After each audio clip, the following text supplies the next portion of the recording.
Hi, this is Jeff Greenewalt, chair of the History Consortium. And our next program is about the folks in York County, Pennsylvania after the Civil War and what their life was like. And our presenter tonight is Mr. Jim McClure. He is a retired editor of the York Daily Record and the York Sunday News and its associated digital products. He is the author and co-author of 9 books on the history of York County. And he holds a master's degree in American Studies from Penn State, Harrisburg, where he did research on the history of journalism in York County, Pennsylvania. So let's listen to Jim. Thank you very much. This is great to be here. This is a very prestigious group to talk to, and I just get little tingles every time I get an invitation to talk to the group that goes back to at least the late 1990s, I believe. And is responsible in part for the Renaissance and Civil War, in the Civil War in York County. The interest in Civil War in York County has taken place in the last 25 years. The topic tonight is after the Civil War, successes and struggles of York County's people. And we're really going to talk about the Victorian era or the Industrial Revolution, however you want to talk about that. And I know that I have a couple of audiences. I have some Civil War, some really avid Civil War people, and I'm going to talk about the Civil War for sure. But there's also audiences here that want to know more about what happened after the Civil War that wasn't necessarily Civil War connected. So I'm going to try to thread the needle here. And as always, I really do relish questions as we go. So if you have a question, if I'm not clear on something, just raise your hand or just blurt it out and put it on the chat online, and Adam will ask me the question as we go too. So what we're going to start here, and we're going to do a couple things here tonight, a couple goals. One is that the Civil War from 1865, after the Civil War to about 1930, was a disruptive moment, but shaped York County as we know today. We'll talk about that. York County was really resilient in rebuilding from a terrible Civil War. The emergence of Civil War vets and home front volunteers were among the community leaders that emerged after the war. And we really need to think of it as somewhat of a jagged upward arch, not necessarily a straight arc towards progress or towards a better community, but one that was up and down, but it did peak right before the Great Depression. So we'll be talking about all that. And this won't be a talk about industrial giants. We see some of those industrial giants up here, and that's a way a lot of people might talk about the Industrial Revolution after the Civil War. And surely they were fueled by some of the things that happened during the Civil War, including some of the folks that came back from the Civil War and were really good employees. But we're going to go beyond that as we'll see. One of the things that we'll look at immediately is that, sometimes we think about York County as a colonial town because of the Yorktown Hotel and all the Duke Street and Queen Street and all that, and York Revs. But really, York is a Victorian era town. Many of the things that we know about in York today, the row houses, many of these houses along the streets, the main streets, and even our factories were built after the Civil War. We're really pretty much a Industrial Revolution town, and but we really do celebrate our colonial era, and we should. And it was a great era. But there might be more houses than this. But when you look over here, these were the houses that are left that were around in the colonial era in York. There might be a couple more, but these are the main ones: the Golden Plow Tavern, Gates House, Cook's House, and Willis House. But most of our housing stock, most of our buildings came after the Civil War. And, we do have an anomaly here and there. We do have the York City Hall, which is that Williamsburg type of design that trying to bring back that colonial era. But, really most of our stock, this is the this is the old Colonial Hotel here in the corner in the square. That's a Dempworth building. Dempworth was a major architect during the Industrial Revolution, the Victorian era. And then this was done by another Dempworth, second generation Dempworth. So, these are houses, these are places that we're more used to seeing from around here today that came up after the Civil War. A couple things to point out here when we look at population, and this is county population here. When we look at 1870, we can see that the population trend went down in 1870. Anybody know why? Yeah, war and the disruption of the war. I mean, that's a pretty big drop there from what we were seeing, and then it rebounded again. And then 1920, look what happened to our population. We know that with World War I and the Spanish flu. You know, if anybody ever finds a Spanish flu number for the county, I'd like to know if it's a mortality number.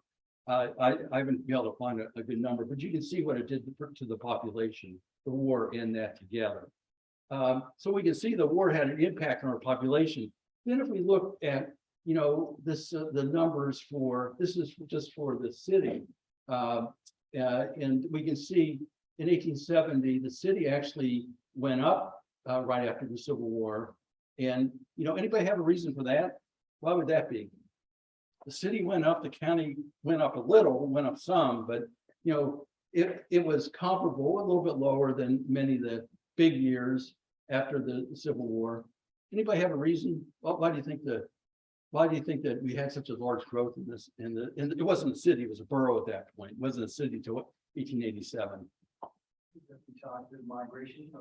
Yeah, there was, well, migration. The Great Migration of blacks and rural whites to the York County came 19 teens, something like that. Came a little bit later. It was a different type of migration where people tended to go from the towns, you know, from the countryside into the towns. We'll see that in a second, including York.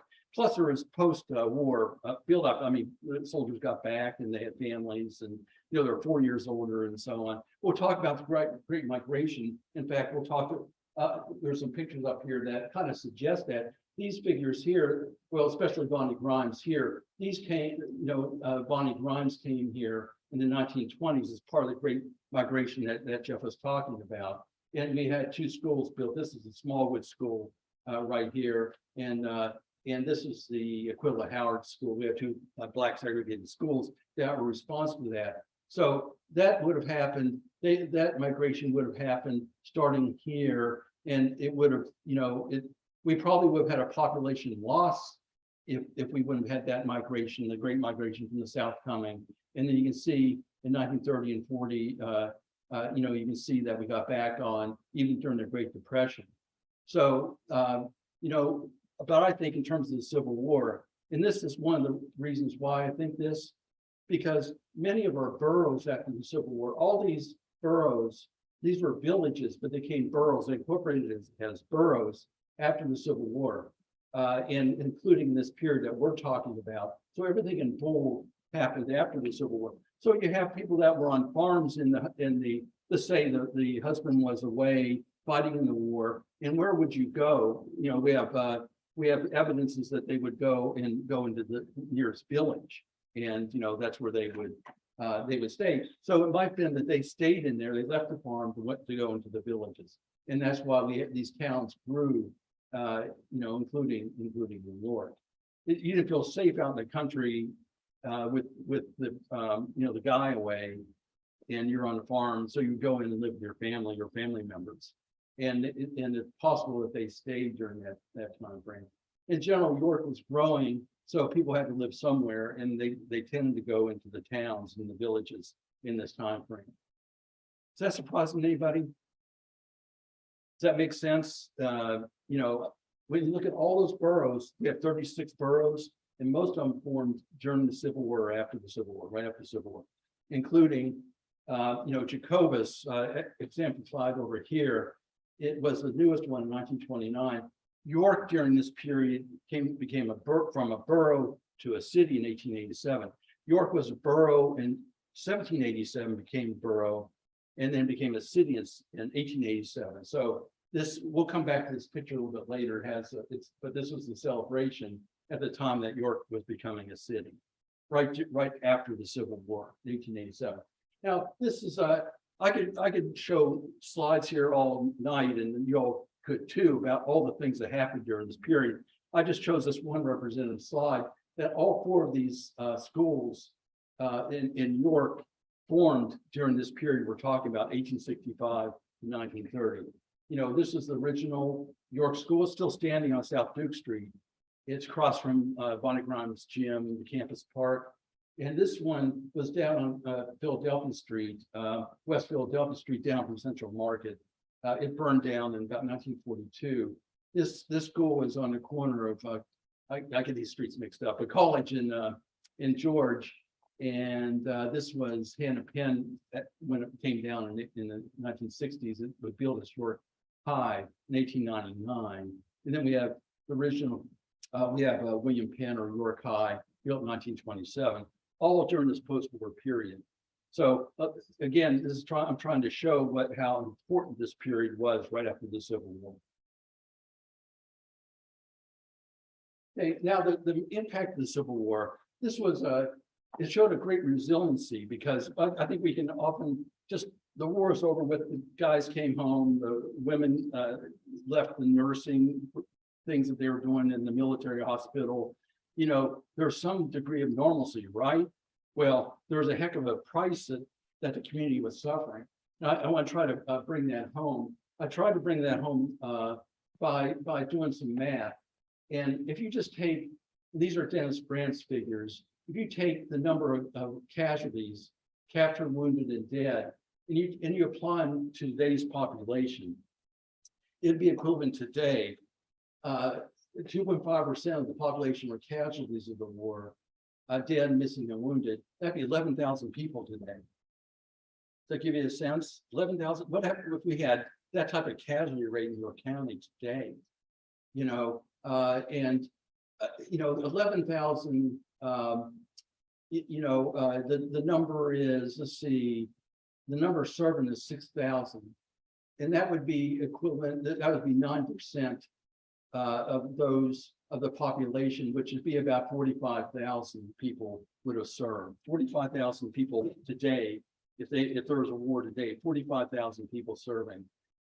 In a comparison point, and this isn't an easy one, but the comparison point, this is the number of those that were killed in Middle East wars, about 30 people. So you take that versus the 11,000 who would have been casualties in the Civil War. See what I'm getting at there? It was a major thing for the community to deal with, this carnage. Even if they came back, they were sick. And we'll see some examples of that in a second. I want to talk about the surrender. This isn't about the surrender. The surrender in York. Well, you know the story that the Jim Early's division was knocking on our door. We sent a delegation out to surrender the town out near what's today East York Airport. They came to the town and extorted goods and all kinds of things, and cash in the amount of $28,000. So we were dealing with that still. You know, there's still division in town over that. And here's one example that I can point to. The surrender was controversial then. You can say it's controversial today. But here, this is David Small, who was Chief Burgess at the time. This is his obituary in 1885. And it talks about, in an obituary, it says that he incurred the displeasure of a number of our people by visiting the invading forces of General Early, some distance west of York, in the interest of the weaker portion of the population whose fears had well nigh created a panic. So here we are in his obituaries defending his decision. You know, so this is 1885, 20 years after the war was over with. And of course, we know, we'll see A.B. Barker a little bit later on defending the decision. And even today, here, this is the debate that took place in 1988. You have Mark Snell saying, York's ill-advised decision cost the town's honor, catalyzed by future industrialist A.B. Barker. You know, so here we have Mark Snell. Jim Early was bluffing, and they fell for it. He would not have set fire to that town. We have this guy from the Bar Association saying York did what York does best. York treated the Civil War as a commercial enterprise, and so on. We had that debate going on even today. And it's a good debate. We should be talking about it. In fact, we didn't talk about it for a while, for a long part of the 20th century. And as I always say, when you don't talk about the Civil War until the Civil War Roundtable got going, until Scott Mingus started his tsunami of books and so on, until that started, we weren't talking about the Civil War. And when you don't talk about the Civil War, what don't you talk about? You don't talk about race. You don't talk about our past successes or failures on the racial front. The Civil War kind of elevates that discussion. We didn't do that in the 20th century for the most part. And that's another program in itself, but I'll show you some, but here you can see they're debating it back in 1988, 125th of the Battle of Gettysburg.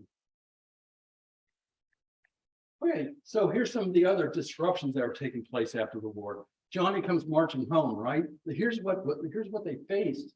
We have all these. I don't know how anybody came up with this number of 1,000 horses, but that's what I've used that number. I think Scott Mingus has used that number. But that's like 1,000 tractors today. That would be a 2-mile long parade of horses. I think that'd be a parade of horses from here to Red Lobster or something. That long of a parade. I looked at horses 8 feet in length, and you do the math, and that's a lot of horses and a lot of tractors. Right during harvest season, we had 11,000 of these Confederate soldiers tramping our fields, stealing our stuff. And the families were disrupted. We had to have an orphanage as a result of that. We'll talk about that in a second. And then this is a number that I just think we ought to really, I always like to bring it up. In Hanover, there were more than 300 casualties, dead, missing, and wounded. 300 in one day. Imagine if you're a youngster or anybody in town experiencing that type of thing right below your townhouse as you look down, right on your farmland. And so that was a large battle, a cavalry battle right here in York County. Imagine that. It's just hard. 300 people. That's a big number of people. Now, here's some of the other things that went on. This is June Lloyd. She wrote in her book, Faith and Family. I won't read all this, but this just shows change. And it was a disruptor. I think in some ways it is a disruptor in York County, like the York race riots were in the late 60s. Not all disruptors are bad. So disruptors can be good because they get you out of the status quo. And I think that's the point June is making here. For example, she says, Pennsylvania German men were uprooted from their familiar communities. Even those who escaped battle saw other places and met Americans different from themselves. And they were no longer Germans who get along speaking Dutch. They were Americans. And then, the need for war materials that accelerated the growth of northern industry. Young men left their small communities to work alongside others in the factories. Therefore, we have the growth in the boroughs, right? We have growth in the city. York County Children's Book English learned in the public school established as a result of the 1834 Act. Only the old folks spoke Dutch. The young people were Americans. They dressed, spoke, and worked alike. A lot of change going on around here in 1865 in the years after that. Any thoughts on that? Comments?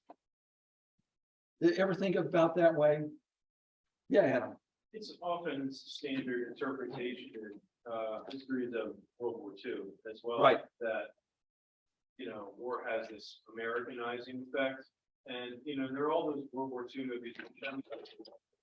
They're kind of caricatures, they're almost cartoonish to an extent, but you always have these different stereotypes from different places in the country. There's white Southern. Yeah. There's a guy from Brooklyn and there's a guy from Indiana, and they all end up being this cohesive fighting unit. Right.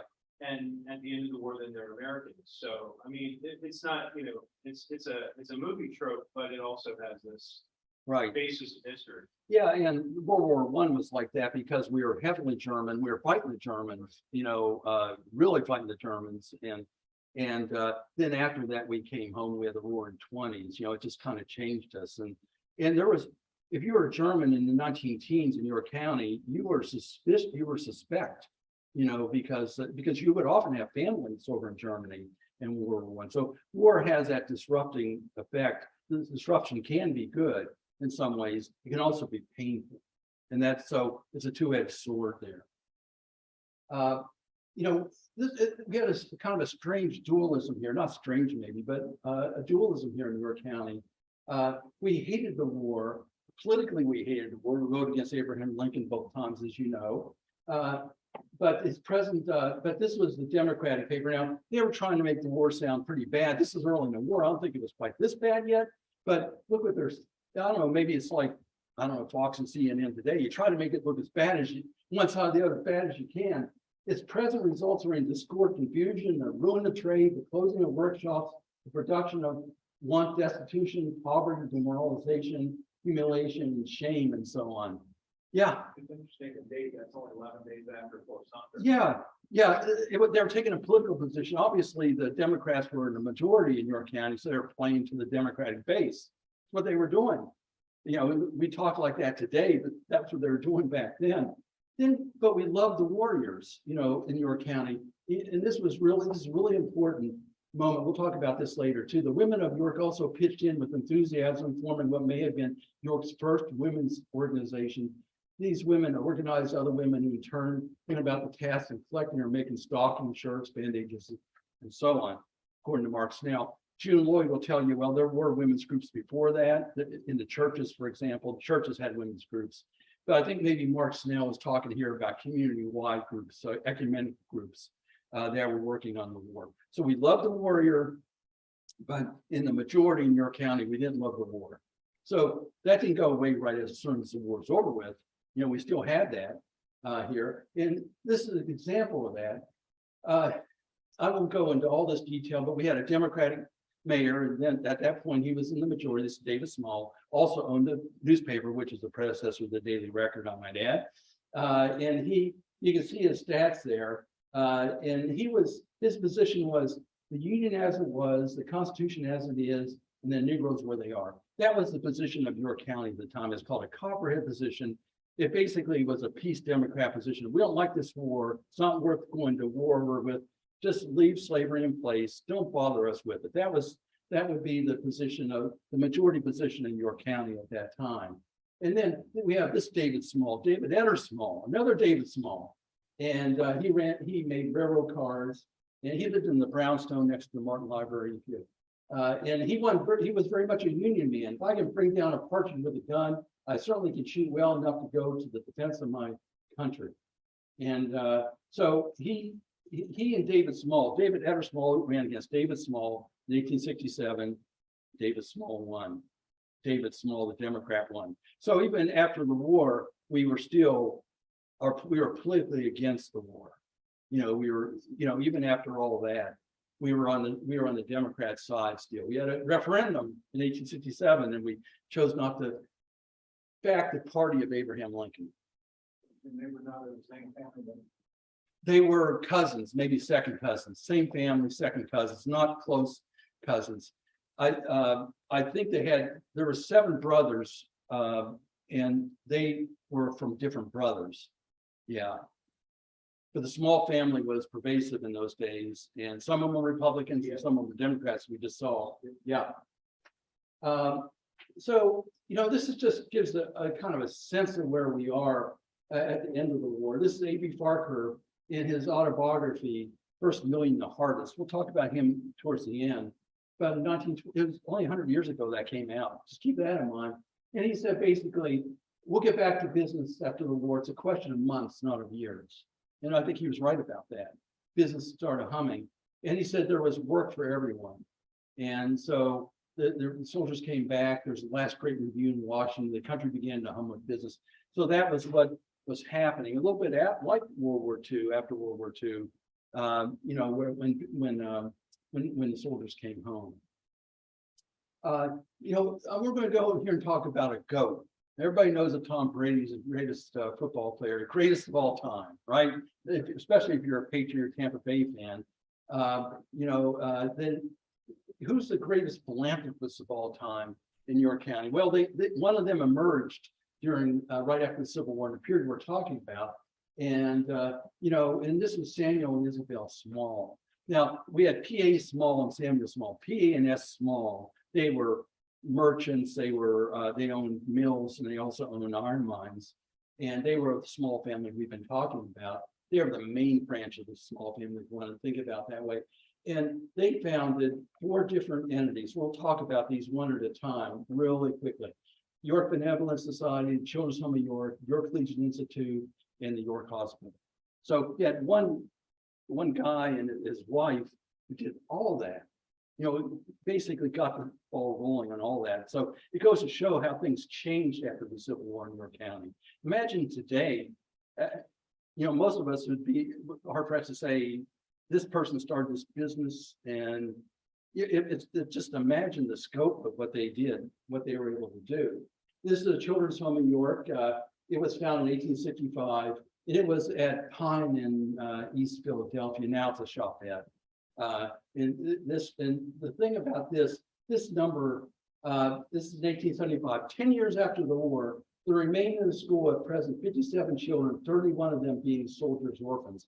Does that show you the devastation of the war? 10 years after the war, we still have 31 folks in our children in our orphanage. And over here, we don't have time to read it. It talks about how some of them aged out, some of them went here, or some of them went there. But those were those that were left. So a lot of people that were in that orphanage, a lot of kids that were in that orphanage after the war.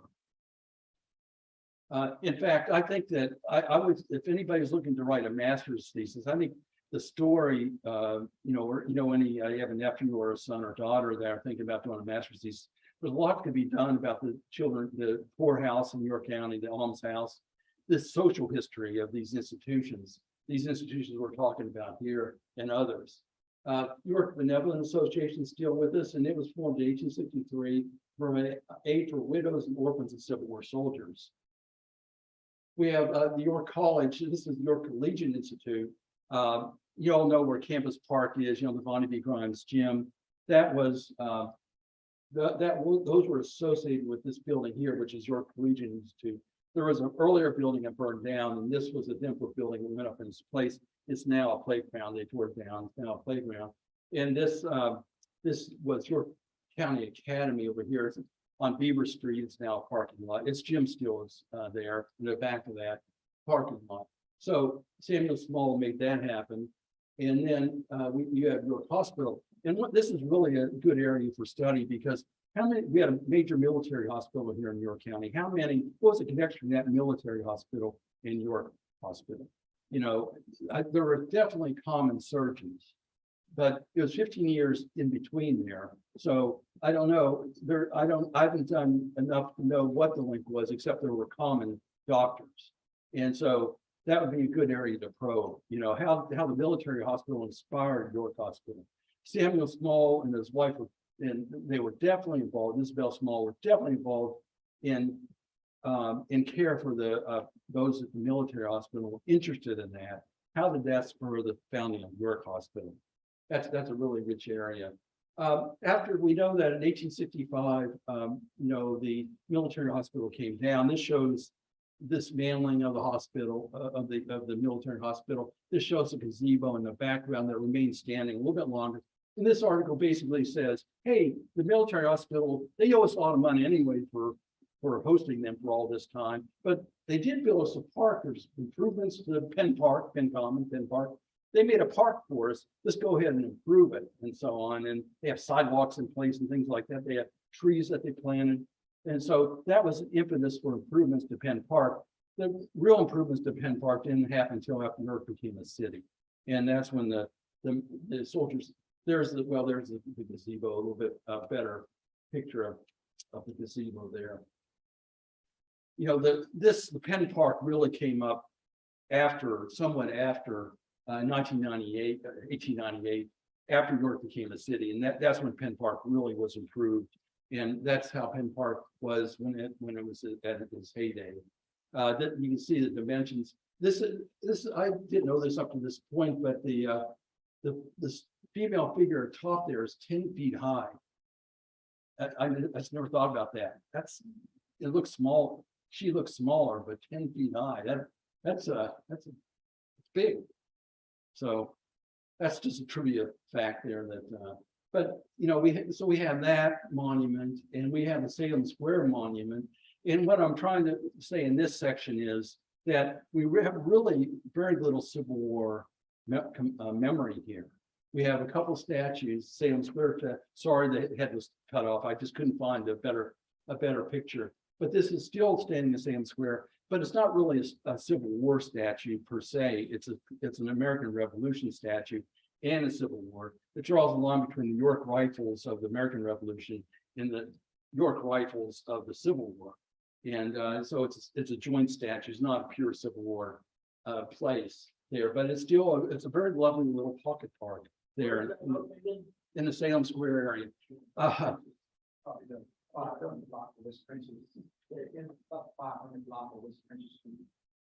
Yeah. Yeah. Yeah, that area is an interesting area. That's yeah, and that area is coming back in many ways. There's a lot of work to do out there. At one time, it was kind of the place to be.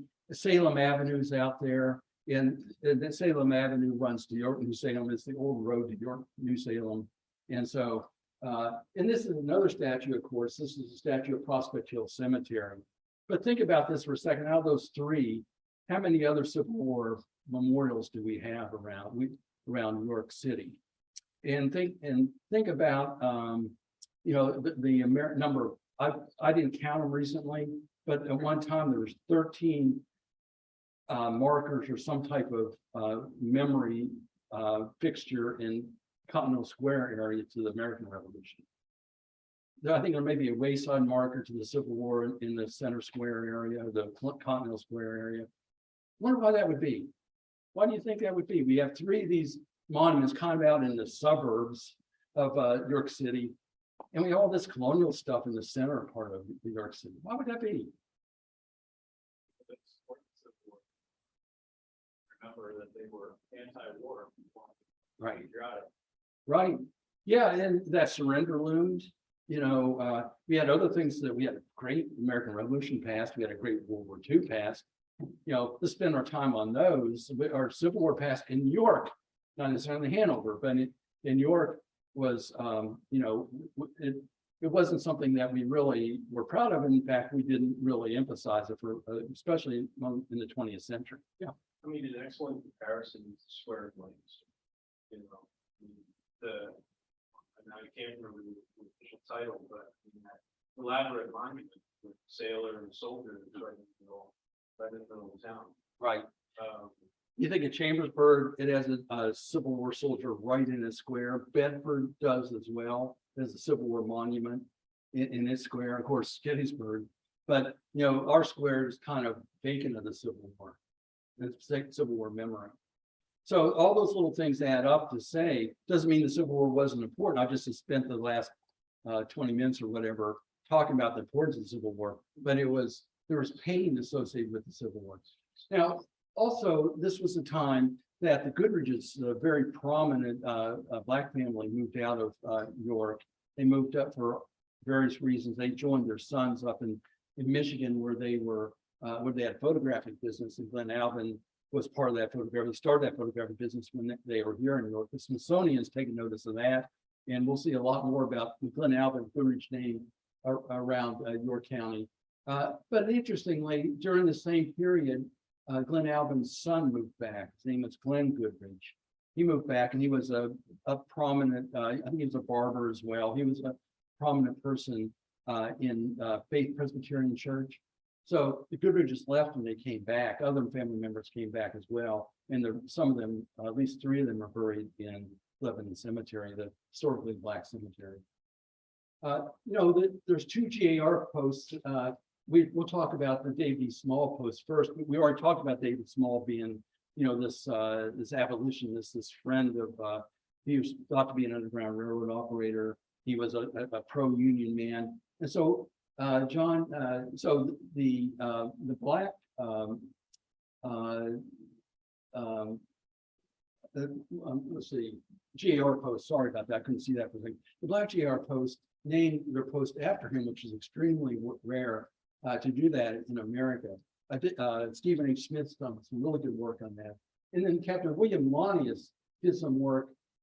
He was kind of started the Sedgwick post, the white post. And there's this image I think that Stephen Smith might have drawn, or maybe Jeff did, I'm not sure. But on Memorial Days, they had joint ceremonies. You know, they would come together on Memorial Day to honor the dead. And then they'd march up the North George Street Hill. And the white unit, the white GR post, would go to Prospect Hill Cemetery. And the Black post would go, the soldiers would go up to Lebanon Cemetery. They walked up the hill even further. So they kind of split off. We'll talk about Lonnius a little bit later, but he was probably one of the most prominent fighting men and became a successful businessman after the war. Long and short of Lonnius was that his family owned one of the lumber yards in Wrightsville that burned during the Confederate conflagration of Wrightsville, when the bridge burned and caught Wrightsville on fire. And then he ended up owning a lumber yard up in Williamsport and owned other lumber businesses. And so he built the avenues out, but he built the avenues out because the trolley line ran out there and he owned the trolley line. So you had one guy that owned lumber yards to build the houses. He built the houses, ran a trolley line out there to service the houses so they could work in the factories. I did look to see if he had a part of the wire cloth industry, because the story is you had these horse-drawn trolleys that created a lot of flies, the horse manure and so on. So you need screens. So that's why New York Wire came into play and other wire cloth manufacturers. So that would have been a hat trick if you had stock in the wire cloth too. But I couldn't find that. Maybe someone else knows. And this is Lebanon Cemetery. There's 300 veterans there. This is a cemetery where the David E. Small marchers went to, and many of them are buried there today. Interestingly, Samantha Dorn says that there was segregation even in death. That is historically black cemetery. We had historically white cemetery. We had the Prospect Hill Cemetery. But anyway, that went in after the Civil War, and there are a lot of Civil War veterans buried there. I'm still in the trolleys here because I just think this is so interesting, and this shows the New York Wire, which went up because of the trolleys, the horse-drawn trolleys, but also we had all kinds of other horsepower here, the stables and all over the place, and and you can still see those trolleys. The York trolley is still running over in Rock Hill Furnace in Huntington County, and you can go and see where the wire cloth was made in New York Wire Works. It's been remodeled now. It's restored. It's quite a place to go in there. So you see, I always like to put show and tell and go and do things in these presentations. You can go and actually experience a trolley that came up during this post-war period, and you can go and look at this, go into a shop and see it's very primitive still, very nice, very primitive. You can still smell the grease and so forth. It's very industrial like in there, but actually very nice in the New York Wire Works. So it's a place to go. Now, I talked about Henry Lonnius founding the avenues. He was, of course, with 87 Pennsylvania. He was a captain in 87. These are some of the things that started in the avenues: York Government Patties, the Outdoor Country Club, the Office of Edmund Rivera, Memorial Hospital started there, and Rudy Yard Glass, which is a major stained glass maker. So Henry, all I'm trying to say here is that William Henry, we call him Hen Lonnius, kind of created an environment there in the avenues that all this stuff incubated from after the war. So you can see a lot of momentum building here after the war, right? I'm going to really move on quickly here. This is just some of the physical disabilities that persisted after the war. And this is just one. James Barton from U.S. colored troops, the war broke his health and he received $6 a month, a pension check. He was put on duty. His face and head did not seem right. Is what happened, was the diagnosis of him during the war. And he went through the war, came home, got $6 a month pension, had to fight for it. And then we had this Medal of honor winner, John Henry Denning, who June Lloyd says there at the end, it makes you wonder if it's post-traumatic stress disorder. He kind of went. He went and started a newspaper and was libeling of folks, and they took him to court. He ended up winning, but he just was not what you would normally say it was right. He didn't come back in good shape, and that continued that way. And he's buried in Prospect Hill Cemetery as well. So these things did linger. This is we had a 2-star general here, William B. Franklin. He headed 2 corps at Fredericksburg that was called a Grand Division. and he was a York native, and he didn't stay in New York, he's buried in New York, Prospect Hill Cemetery. He went on to become chief of Colt Firearms. He died in 1903. So he lived, not many Civil War generals lived into the 20th century. He's one of the unusual, rare ones that did. And I always like just to show this because this is kind of ripped from the headlines. This is Chip Miller, who is a 3-star admiral. So our highest ranking officers in history was Jacob Loucks Devers, 4 stars, Chip Miller, 3 stars, and we have William Franklin, 2 stars. So I was at a place on Memorial Day at Gold Star Garden, and Chip Miller was there, and he was just kind of standing there. I mean, there's other people around him, and I got a chance to talk to a 3-star general. I've talked to 1-star generals before, but a 3-star general, especially when he's number 2 ranked in York County history. So I had a chance to go up and talk with him. He said, "Hey, you ought to look at the credits of Top Gun." And so I'm in there because I was head of the Pacific Fleet, or had a big position at that time at the 3-star general. So I went and I saw Top Gun Maverick, Top Gun. There he is, Vice Admiral DeWolf. I think it's H. Miller III. So York County, all roads lead to York County. I thought I'd throw that in. That's for free. I thought you might enjoy it. But I did get tingles talking to 3-star general, 3-star admiral. That was. Then we have Juba Early was the division commander. He was over the 11,000 troops, or most of those troops that were here when they invaded York in 1863. And he emerged in 1883, 20 years after the war. He said York raised only 72,000 of the 100,000 requisition levied, and York still owed him 28,000. But he got his math wrong. York only gave him 28,000, so he actually inflated what York gave him.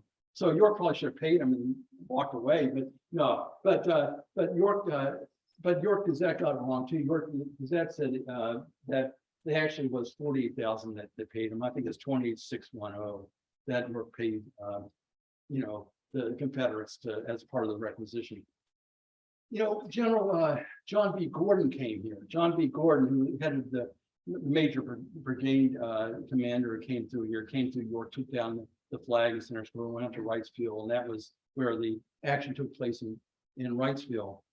And he came back in 1894, and he came back really somewhat as a hero's welcome.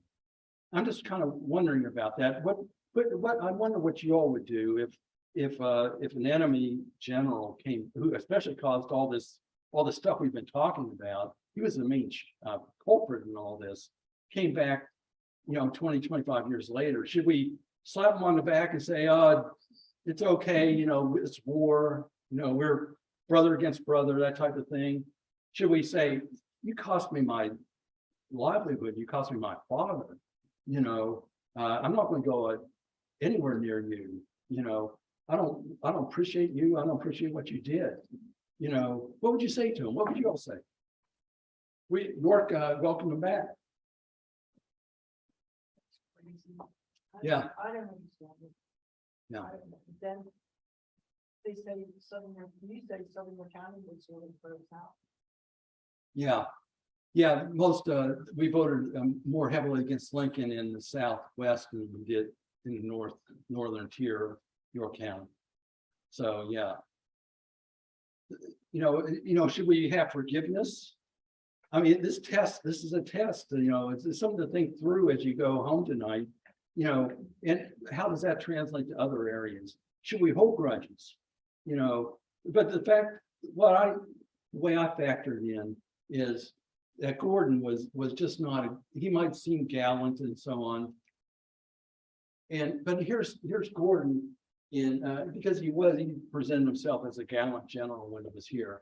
But here's Gordon in 1868.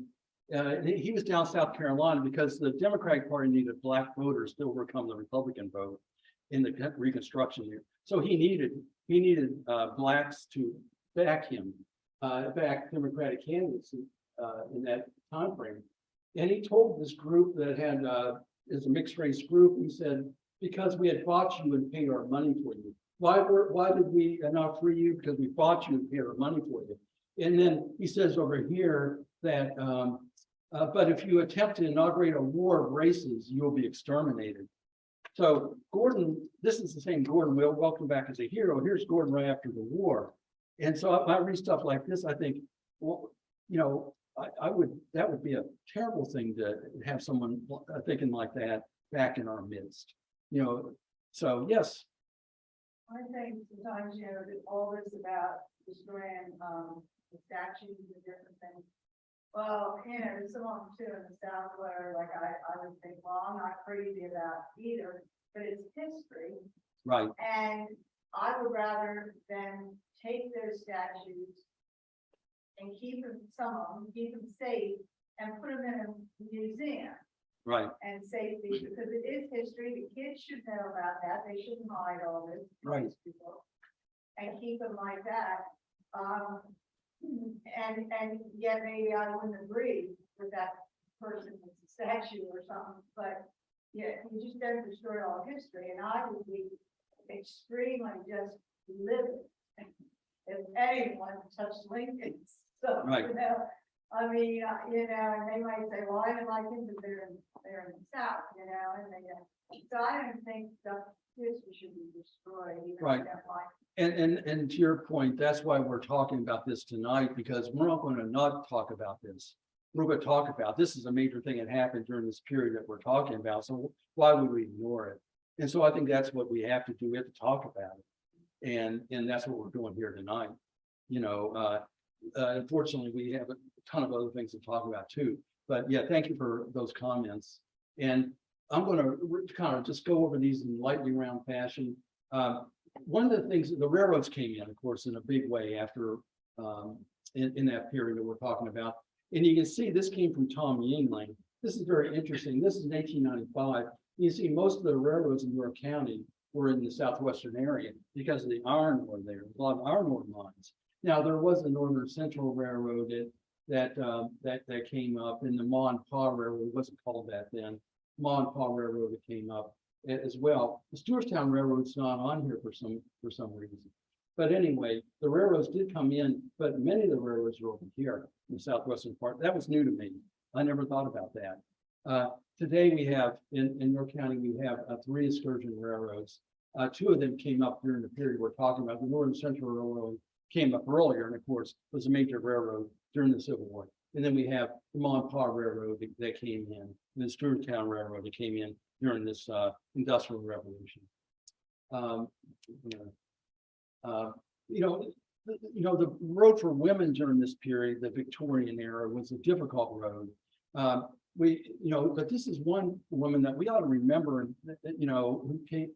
Her husband died in 1865, and so she as a widow, she did all these things you can see up there. She was a postmaster. She built stuff. She gave land away.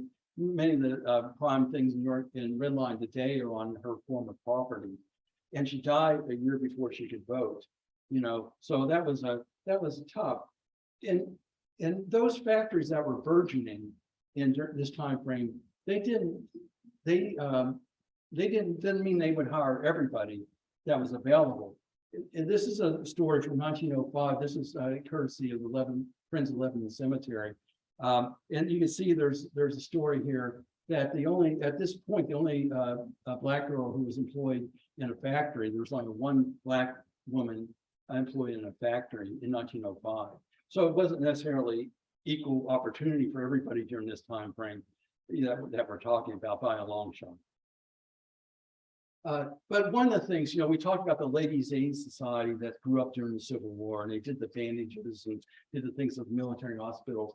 But in this time period, from 1904 to about 1940, all these organizations came in, the Women's Club of York, the Catholic Women's Club of York, the Garden Club, the Young Women's Club of York, Junior League of York, Spring Grove Women's Club. So you can see during this period that the women's organizations, the associations, they kept coming together in a meaningful way to do meaningful work. I'm going to skip over this. You all, well, I got to talk about this because we did this. Scott and I talked about this, but this is just beyond. This is right over in Columbia. If you go to Columbia Crossing, there's a little dirt road that goes back into a meadow, and you can see the abutments for this old bridge. This was a bridge that burned in 1863. you can still see the abutments there. And so you can walk on the same area where all this activity was taking place. It's now a quiet meadow. And, but I always like this go and do stuff. I just urge you to go over there and take a look at this. This is really, you can go and fish in that pier. That guy's fishing on one of these piers. And there's other piers that go across the river. So I just couldn't resist that. This is the flagpole in Center Square has an interesting history. You can see in this 1860 shot, which might be by Glenn Alvin Goodrich, because it looks like it's from his the Goodrich Emporium. There's no flagpole, and then early in the war, that flag went up. Lewis Miller captured the surrender of York, and so that flagpole, played a role then. And then, it came down in 1887. Well, maybe 1888, but in 1887, the market sheds around it came down. There's the market sheds. The flagpole was up here. They pulled them down the center of the middle of the night because they had to clear the square because the trolleys had to come through there. And they had to move goods and people through that square. The flagpole remained up a little bit longer. And there's the flagpole during the celebration in 1887. I think that's August, September 1887. They used to hang streamers on it. See the streamers? They hung it during that big celebration. Really made a good use of it, and then next year they took it down. The square then was empty, and it's been empty ever since. Hanover has interesting work. What Hanover has done, and they had market sheds in their square too, and they took them down in 1872. They replaced them with a fountain, and then that fountain was replaced with that equestrian, the picket equestrian statue. And that was in the center of the square for many years. They moved that, and now it's in the corner of the square. Again, in Hanover, their statement is the Civil War is important here. 300 people lost their lives or dead, wounded, and missing. This is a big deal to us. And again, in York Square, we don't have that type of thing. So you can read the landscape and tell what a town thinks about itself and what it says about itself. This is a great moment, and you all probably know this story, but I'll go ahead and tell it quickly. This is P.A. Small's house. P.A. was P.A.N.S. Small. Samuel Small was a philanthropist. P.A. Small was a businessman. I mean, they both were businessmen, but he lived here with his family. Samuel Small lived across the street. It's no longer standing. And in 1912, which is during our period, the Lafayette Club came in 1912. And that was a men's only club, a white men's only club. And so they came in. And about the first black man was admitted there or became a member in 1998. So relatively recently. But meanwhile, the club closed and became the York College Center for Community Engagement. And and in that, they had an art exhibit by Philia Chambliss. And she drew this picture here, drew this art piece here of John Aquila Wilson. And this young lady here, Nakia Wilson, came in one day. I think she was there visiting, maybe a part of a class. So she came in there and saw her, I think it's 3 times great grandfather, hanging on the wall. She said, "That's my grandfather." So she couldn't have been in this building. He couldn't be in that building. He lived until he was the last Civil War veteran to die in York County in 1942. So he couldn't have gone in that building, but there he is in the building, and his great granddaughter, was able to see him in there. I think it's a wonderful turn of events there. We're going to talk about here real briefly about the manufacturers, because we do have to talk about this. I know this is hard to see, but this is 1999. Stephen Smith helps us with this. And you can see A.B. Farquhar, 510 employees, number 1 in 1899. We have York Manufacturing Company second with 507. Almost did it, just three shy of A.B. Farquhar. And York Manufacturing Company is still around. Here's all the names of it, and it's now Johnson Controls.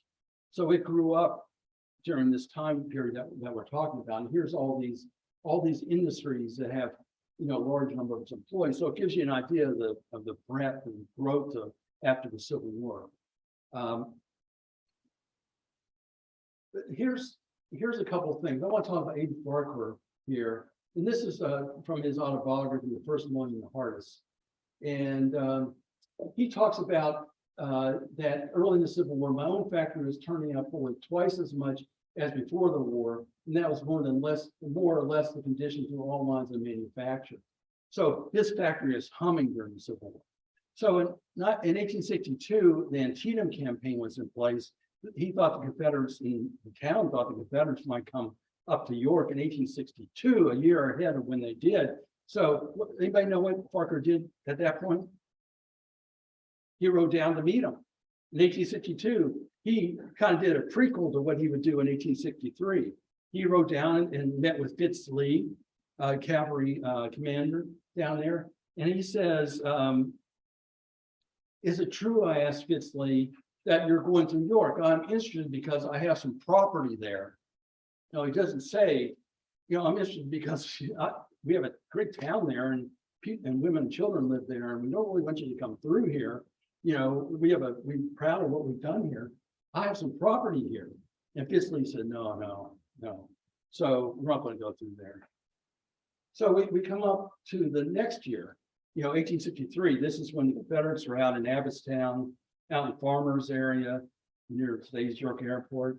And we have this meeting, and we have Parker writing that first he said, he argued that we could make a good deal. He's arguing to the Committee of Safety, which is a group of non-elected people who are trying to figure out what to do with the Confederates about 20 miles away or coming towards York in late June 1863. And Parker wrote that we could not make a deal. He argued that we could make a good deal, better bargain with them than we could after they saw how little of our property we have been able to move. It's all about property with him, right? Talked about property the year before, and now he's arguing, look at all the property we couldn't move. You could easily say it must be he's concerned about his own factory. He had a young factories there. And he said, my plan, however, was not seriously entertained. Then I told them I would take the responsibility of going anyhow, which I did. He rode out and kind of forced York's hand in the surrender. York's, David Small and others went with him out, and they cut the deal later that night. But he kind of forced them into the deal. And what was his motivation? He was concerned about, property. And, so this is the mind of this guy, A.B. Parker. And I think this is important to understand this period we're talking about. Many of you have seen this. I've used this in many presentations. This one off to the left. And he goes that York was distinctly northern, but not bitterly anti-Southern. The community felt that slavery is wrong in principle. At the same time, being acquainted with many slave owners, we also knew that slavery was better in practice than in theory, and that the planter who was cruel to his Negroes was a rare exception. Okay, so that he's taking that position. Then he makes this comparison. No matter what his personal disposition might be, slaves were so very expensive that it would be as ridiculous to maltreat them as to maltreat a stable of blooded horses. So he's comparing enslaved people with horses. So he's saying, okay, this is 100 years ago. He's an older man, and he just made a mistake. So just to make sure that we understand where he's coming from, about 5 paragraphs later, he's still on this topic. It often happens that the less you know about a subject, the more fanatical you can become. It's hard to hate a man who you know. And then he goes and says, if the writer of Uncle Tom Cab and Harry Beecher Stowe had resided in the South, then she wouldn't have written a book, or wouldn't have written as she did. And John Brown would have known the people in Virginia. He would have known that they weren't going to revolt, that they were in the main, this is talk about enslaved people. They were in the main more interested in 3 meals a day than in political theory. See what he's getting at? The people that are enslaved really aren't hurting much. He's completely missing the fact that enslaved people are hurting a lot. They don't have their freedom. That's the biggest deal of all. He's completely missing that. And he's more interested in 3 meals a day than political theory. So this is the mindset in York County and during this period. This is 1922. He's writing this only 100 years ago. So here we have a contrast here. I'm down to the last 2 slides, Adam, so we're coming to an end here. And so we have 2 examples here. We have we have Parker, we have Scott Mingus talking about Parker. And Scott Mingus says, alone without authority to speak for the council, he rode off to Habitstown in the early afternoon. So he went off to cut a deal with the Confederates who were coming towards us. So he's riding west towards the Confederates. And here we have in Wrightsville, John B. Gordon's troops, the guy we celebrated, in 1894. Here we have John B. Gordon's troops coming at the Wrightsville Bridge. And we have a black man in the trenches defending the bridge. He was killed, as we know that story. But this story isn't as well known, and Scott tells this. Sitting on the bridge was one old Negro to whom was entrusted the duty of igniting the fuse. Sat very coolly on the edge of the pier smoking a cigar. Obviously, he would light that fuse with a cigar, right?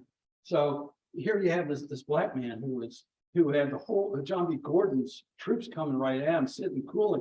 He was waiting. He was ready to fight, by trying to blow up the bridge. As it turns out, as we know, the bridge didn't blow up. They had to set it on fire. But he was going to light the fuse that tried to undermine the bridge, so only one span would drop in the water. So we have him sitting there bravely. We have A.B. Farquhar going the other direction, trying to cut a deal. How would we be under pressure?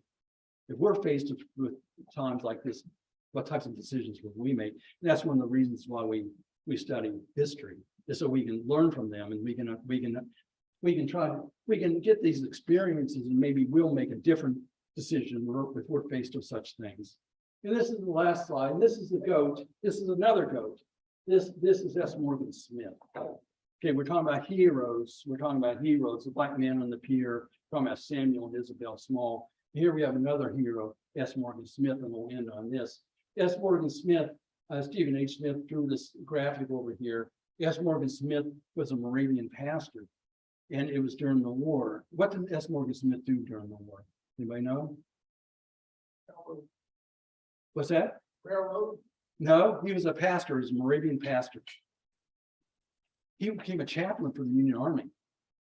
Joined the military, became a chaplain. And then after the war, he got into industry, and he was there at the beginning of York Manufacturing Company, which is today what? Johnson Controls.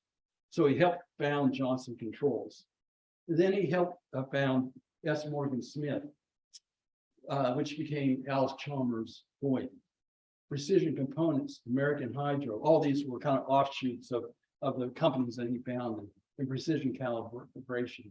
So there's a hero, didn't have to serve, he did as a chaplain. Then he came and found all these big companies. And we had this image of A.B. Farquhar, who founded that one company that riding away. He confronted the challenge, joined the army, did this after the war. A.B. Farquhar rode away to surrender to protect his factories. I think that it's interesting. I would leave it to how would we do? What would we do if we are faced with similar types of decisions? It may not be an enemy coming towards us, meaning a force, a military force, but maybe there's other things that are coming at us. How would we react? Would we go on the right side? Would we do what is brave and right, or would we negotiate? Try to seek some type of something to save out of self-interest. How would we act? Self-interest or out of courage? So thank you all. Any questions or comments? For all that, anything you anybody want to debate anything there? What was amazing, the influence of A.B. Farquhar and guys like that, how they even to today, their influence is being built. I know some of the stories that have just done about the refurbishing of the George Creek waterway and all. A.B. Farquhar had a plan back then for improving the waterway and using that as an economic driver back in those days. Right. And he also wanted to help what he called the gutter kids, which he called the black kids in those days. Right.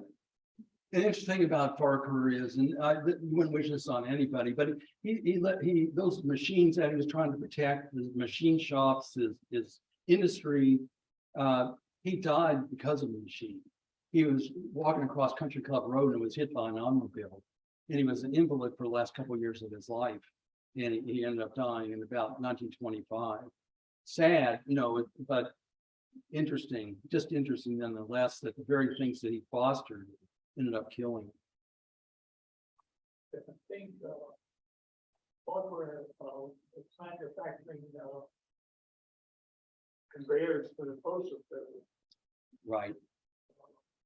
And then my mother worked in the unemployment agency there on, South North George Street, on the right-hand side of the road. Right. I guess they had the whole building, but I see that's all going on. Yeah, and this isn't a rain on A.B. Farquhar. It might sound like that, but the A.B. Farquhar, his company, he died in 1925, and his company lasted through World War II. And they were very much part of the work plan, very good, very skillful in making, and that might be what you were talking about there. They went out of business. They sold to Oliver in about 1953. And then those buildings became, Oliver then abandoned buildings and they were torn down. Now there's office buildings along that part of North George Street. So Farquhar's company did in some ways gain some degree of redemption in World War II. They made things, they were expert machinists, and they made things that really were handy for where they won E awards for excellence for the work that they did. Yeah. Questions, comments? This is Facebook question for Bill Landis. Oh, And hi, Bill. he's asking if you could talk a little bit about maybe years timeframe of school segregation in North. Oh, that's a big topic, and probably ought to have Jeff Kirkland who's here talking about that. But essentially, and because of the migration from the South, there was a need for two, as we talked about, two segregated elementary schools in 1931. So they built the two segregated schools, but the junior highs weren't segregated. Bonnie Grimes would say, yeah, I went to both Quilla Howard and Smallwood schools, but then when I got to Hannah Penn, I was there with I was with mixed race kids. And so, it was mainly segregation, at least in that part of history, was in the elementary school level. And then whenever Brown came in 1954, then full integration took place. And those schools were later demolished. They were only in use for 30 years, and as segregated schools from 1931 to 1954, somewhere like that. So that's a very simple explanation. Jeff, anything else to add? Yeah, that's about right. I was one of the first classes that attended Princess Street School. Right. When they desegregated that one in 1953, right before Brown was the Board of Education. Yeah, Jeff Kirkland was just saying that he went to Princess Street School, and that's when it was integrated in about 1953. So, yeah. Great. And yes. Follow up to that, were the middle schools not segregated because not everyone went on to the elementary to middle school, or they just had a bigger facility that they were in? Facility, but I still could never come up with a rhyme or reason why it was Yeah. after this. Although we had a couple of articles up over Reverend Monson, for instance, he was fighting against them having separate classes at Hannah Penn. So in the class at that time, when they first were going there together, separate classes were separate classes. Right. I know that I worked with Bonnie Grimes on his autobiography, and he was, whenever he talked about going to the junior high, this was a moment for him because they would get hand-me-downs from the white elementary schools. One time there was a page 22 was ripped out of one of his books at Smallwood School, and the teacher said, "Oh, just turn to 11 twice."